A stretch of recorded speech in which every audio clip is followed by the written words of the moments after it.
السلام علیکم بچوں، سبق نمبر 14 سائنس 6ویں جماعت پانی۔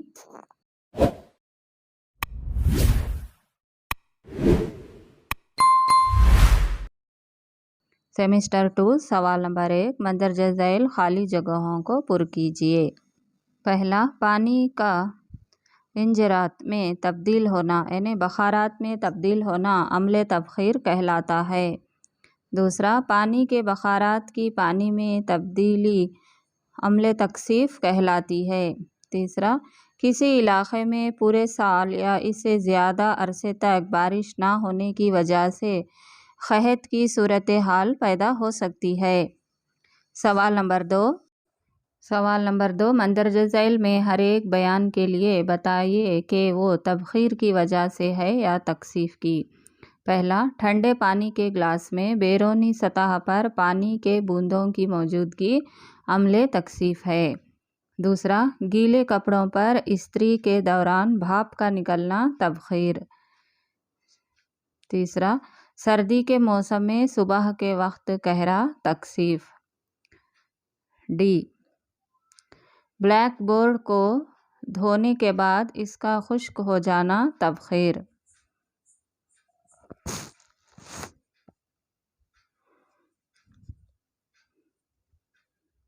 پانچواں، گرم توے پر پانی کے چھینٹے مارنے پر بھاپ کا نکلنا عمل تبخیر۔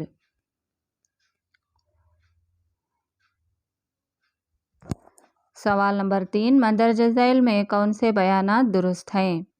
یہ صرف مانسون موسم کے دوران ہی ہوا میں پانی کے بخارات موجود رہتے ہیں، غلط۔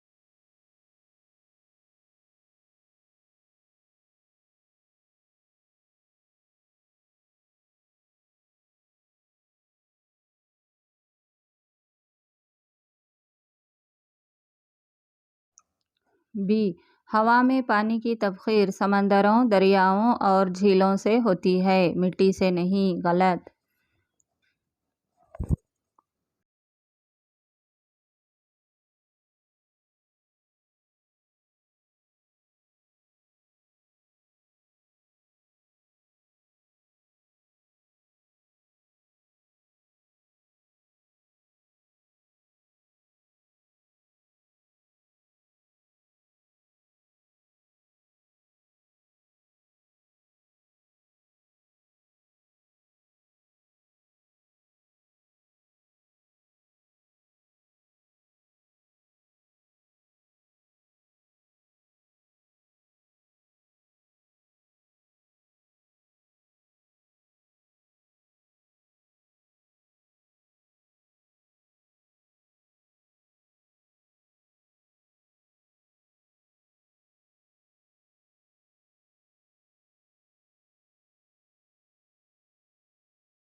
سوال نمبر سی، پانی کا بخارات میں تبدیل ہونا تبخیر کہلاتا ہے، صحیح۔ پانی کی تبخیر صرف سورج کی روشنی میں ہی ہوتی ہے، غلط۔ ہوائی بالائی پرتوں جہاں یہ ٹھنڈی ہوتی ہے، پانی کے بخارات یا انجرات مکثف ہو کر پانی کے چھوٹے قطرے بنا لیتے ہیں، صحیح۔ سوال نمبر 4 فرض کیجیے آپ اپنے اسکول کی یونیفارم کو جلد از جلد سکھانا چاہتے ہیں، کیا اسے انگیٹھی یا ہیٹر کے پاس پھیلانے سے مدد ملے گی؟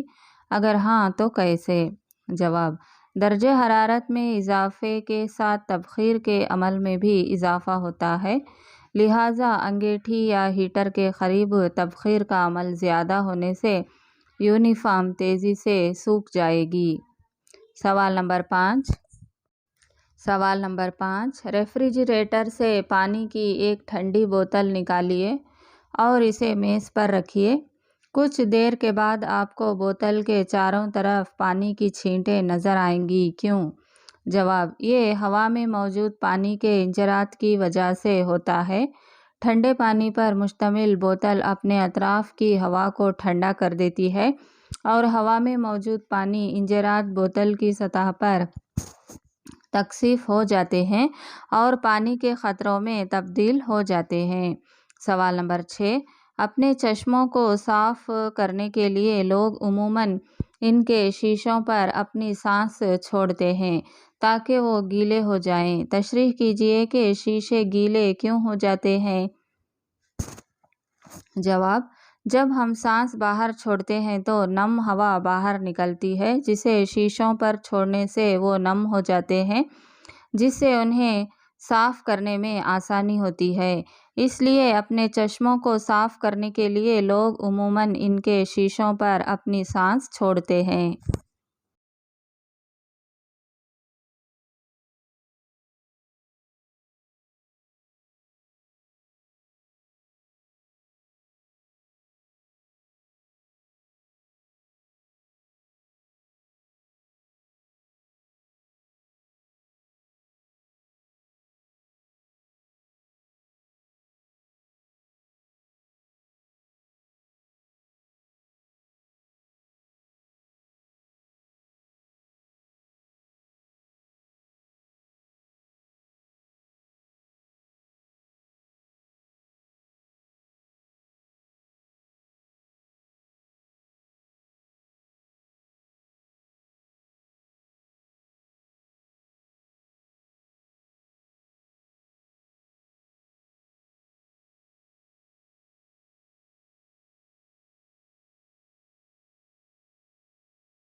سوال نمبر 7، بادل کس طرح بنتے ہیں؟ جواب، تبخیر کے ذریعے سطح زمین کا پانی انجرات کی شکل میں ہوا میں شامل ہو جاتا ہے۔ جیسے جیسے یہ ہوا سطح زمین سے اوپر جاتی ہے تو ٹھنڈی ہو جاتی ہے۔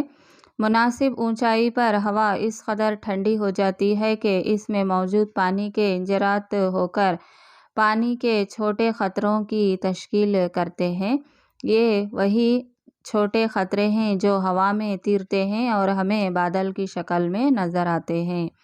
سوال نمبر 8، قحط کب پڑتا ہے؟ جواب، اگر کسی علاقے میں 1 سال یا اس سے زیادہ عرصے سے بارش نہ ہو تو مٹی تبخیر اور سریان کے نتیجے میں مسلسل پانی کو ضائع کرتی رہتی ہے، کیونکہ بارش نہ ہونے کی وجہ سے یہ پانی دوبارہ واپس نہیں آئے گا اور مٹی خشک ہو جائے گی۔ اس علاقے کے تالابوں اور کنوؤں میں پانی کی سطح گر جاتی ہے اور زمین دوز پانی کی بھی قلت ہو جاتی ہے۔ اس سے قحط کی صورتحال پیدا ہوتی ہے۔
سبق نمبر 15، سائنس 6ویں جماعت، ہمارے اطراف میں ہوا، سیمسٹر 2۔ سوال نمبر 1، ہوا کی ترکیب بیان کیجیے۔ جواب، ہوا آکسیجن، نائٹروجن، کاربن ڈائی آکسائیڈ، آبی بخارات اور کچھ دیگر گیسوں کا آمیزہ ہے۔ کچھ دھول کے ذرات بھی ہوا میں موجود ہو سکتے ہیں۔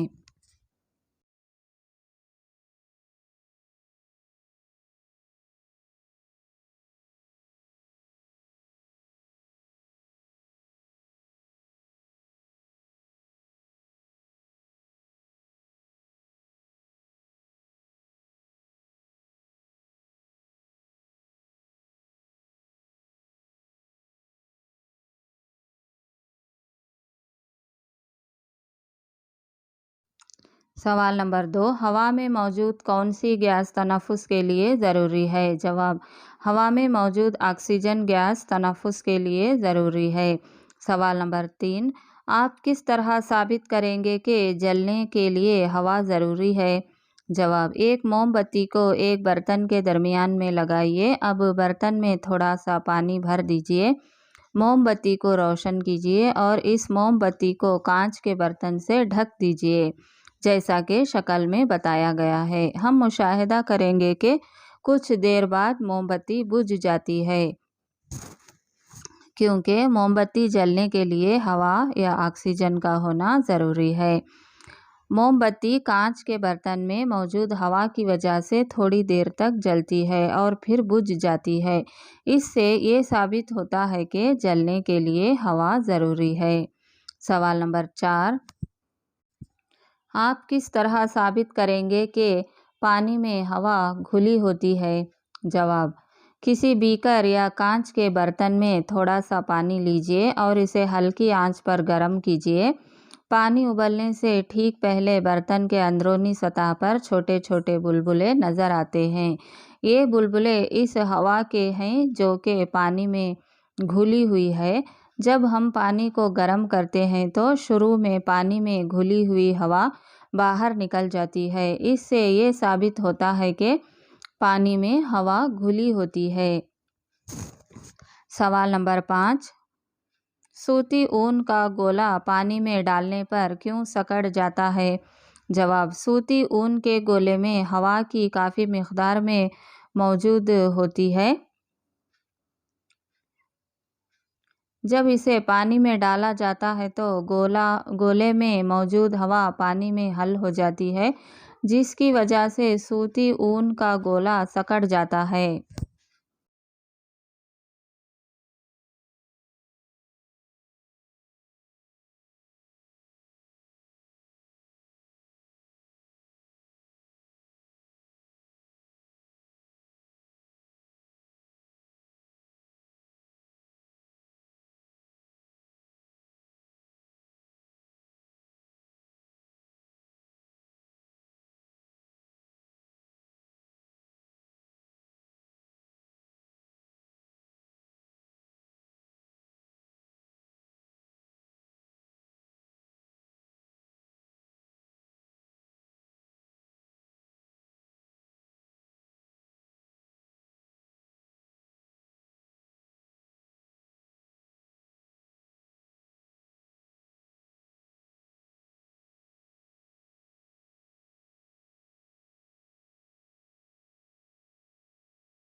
سوال نمبر 6، زمین کے اطراف میں موجود ہوا کی پرت کرۂ باد کہلاتی ہے۔ سوال نمبر 7، ہوا کا وہ جزو جسے ہر ایک پودے اپنی غذا تیار کرنے میں استعمال کرتے ہیں، کاربن ڈائی آکسائیڈ ہے۔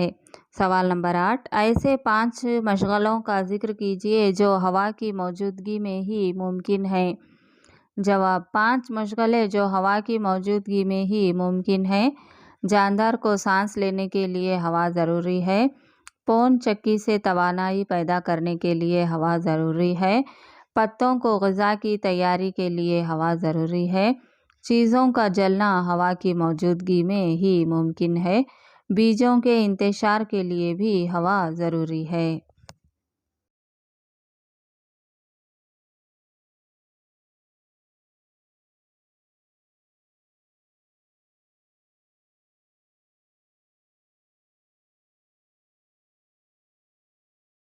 سوال نمبر 9، کرۂ باد میں گیسوں کے تبادلے کے لیے پودے اور جانور کس طرح ایک دوسرے پر منحصر رہتے ہیں؟ جواب، پودے ضیائی تالیف کے دوران کاربن ڈائی آکسائیڈ کا استعمال کر کے آکسیجن تیار کرتے ہیں، جسے تمام جاندار سانس لینے کے لیے استعمال کرتے ہیں۔